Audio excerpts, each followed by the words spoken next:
Ladies, young ladies and gentlemen, good evening to everyone or good morning. Once again, you are welcome here on the Éveil de Conscience platform. This is the front page of international news. You know, when Russia announces a measure, afterwards Putin follows through with it. Putin has established a ceasefire from May 8th to May 10th. This was the second time that Vladimir Putin has established a ceasefire. The first ceasefire was put in place during the Easter holiday. This time it was to celebrate the 80th anniversary of Russia's victory over Nazi Germany, to at least allow the soldiers to come and celebrate. And it's a celebration that the whole world should take part in, since Russia enabled the world to rid itself of an ideology that would have caused great harm to it. But the Western countries, together with Kiev, refused. They violated the ceasefire. And after the ceasefire was violated, Emmanuel Macron gathered his lieutenants, his allies, from the coalition of volunteers, the British, the Poles, and took them to Kiev. What's pitiful is that they arrive in Kiev at night and leave at night. Those are the only images we see. They don't even announce that they're going to Kiev. So it's not like Russia. Russia, which for more than a year has been announcing the celebration of its victory for a year now. That was just a little aside. Russia has noted the violation of the ceasefire, and Russia is promising the worst. You know, before the ceasefire was established, what happened? Russia had stepped on the gas, bombing after bombing, recapturing locality after locality until Donald Trump broke his silence to say, no, but what Russia is doing is unimaginable. Donald Trump even threatened to sanction Russia. So, in this very tense climate, where Russia grants a ceasefire, that's when Ukraine violates the ceasefire. Let's dive deeper, ladies and gentlemen. But before we continue, I ask you to share this video conference. It needs to be shared as much as possible. And above all, give it lots of likes. Give it lots of likes. Yes. So, it must be said first, even before talking about the violation of the ceasefire, that this coalition of volunteers who gathered in Kiev on Saturday, May 10th, 2025, seeing how complicated the situation was, started calling on Donald Trump for help. They want him to come and help them, for Donald Trump to intervene. And beyond that particular aspect, there are, of course, the numerical figures that have been provided, as you can see. The number of times the ceasefire has been violated by Kiev.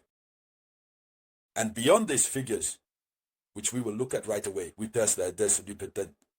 have the Vice President of the Russian Security Council, Dmitry Medvedev, former Russian president, who came out to blast the Western world, the little Western world. So let's go. It's no surprise. The ceasefire was violated by Ukraine. That's what the Russian big Ministry of Defense announced. The ceasefire was violated by Ukraine. But the coming days will be worse. So, Ukrainian units made 4 attempts to cross the border in the Russian regions of Kursk and Belgorod. Here is one of the details, provided by the Russian Ministry of Defense. Ukrainian units tried to cross the border in the Russian regions, Kursk and Belgorod. So they thought that since the Russians are busy with the holiday, they can't react and come back in. Or that Putin, even if he gave the order to play with fire, had put safeguards in place. Russia was under close surveillance. So in total, it's 5,000. 26 ceasefire violations have been recorded. 5,026 ceasefire violations. There were 1,455 artillery strikes, 1,455 artillery, tank, and mortar strikes, including 23 using multiple rocket launchers along the line of contact, and there were 3,502 drone strikes. Can you imagine? Ukraine carried out 3,502 drone strikes. So, Russia, the Russian Ministry of Defense, makes an announcement. The worst. The ministry says that the Russian army will give a symmetrical response to these violations. Here's a statement added by the Ministry of Defense. This is the worst that Ukraine will experience. Please share the video conference. Share the video conference. And on his side, Dmitry Medvedev has broken his silence. Dmitry Medvedev is the deputy chairman of Russia's National Security Council. What does he say? He says that Zelensky and the little Western world behaved themselves during the 80th anniversary celebration. The 80th anniversary, even though they tried several times to violate the ceasefire, but they did not try to disrupt the celebration. So he says this: remember, the Ukrainian president had threatened the leaders who had been invited by President Putin for the celebration. So he says, I had warned. He says, I had warned at the time that if Kiev tried anything, Ukraine would disappear on May 10th. So, as a result, the anniversary went very well.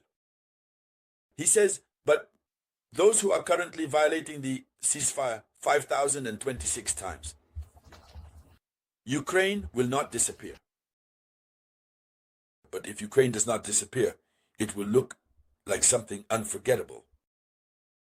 The days to come will be worse. So, here is the statement made by Dmitry Medvedev, the president of the Russian Security Council. In any case, everything suggests that the days to come will be very tough on the battlefield. And on our side, we will continue to follow everything that results from this. We will come back to discuss it here on the Éveil des Consciences platform. So thank you to each and every one of you. Thank you for sharing this video conference as much as possible. I'll be back with more news shortly. This was the voice of your one and only samurai.